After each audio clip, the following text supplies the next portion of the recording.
আসসালামু আলাইকুম বেইয়কল আপিয়কল কেসে ভিডিও দেখছিল আপনারা যেন দরজা বানাইরাম তো যাই হোক মজলিস এখন বানানির লাগি কইছিলাম যেন দরজা বানাইরাম এখন মজলিসের সামান সুমান আর ভাবে লইয়া আইছে আমরা ওরুম দ্রুম দেখে লামাইছি এখন কোথায় কইলা যেন কোন খাইটটার সেটিং করে রাখি দাও খাইটটা তান্ডে কইলাম যেন বলি কিন্তু সেটিং করা শেষ এখন হইলাতে একদিনে রং লাগাই দো যা পারো কইলাম একদিনে কেমনে লাগাইতে আমার তো মানুষ লাগবে হইলো যা আছে খবর দিলাও বেগ কিনে তো আমি উরুম দ্রুম দেখাইয়া কি আমার পার্টি হলে খবর দিয়া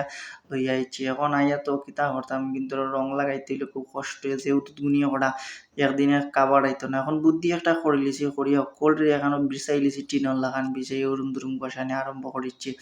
আমার পাড়িও লইতা সাঙ্গে মাঙ্গে এখন উরুম দুরুম ডাকাইয়া তেন তেনও লাগাই দিছেন তো যাই হোক আমরা আল্লাহ আল্লাহ কইরে একদিনে লাগাই ফেলাই দিছি লাগানির পরে এখন কত হয়েছে যে এগুলো কোনানো লাগাইমু যে গাছ টেকরানোর মাঝে লাগাইমু তো বাকি খেলা পাইবো আমরা পরের ভিডিওত পারলে শেয়ার লাইক কমেন্ট করে পাশে থাকবা।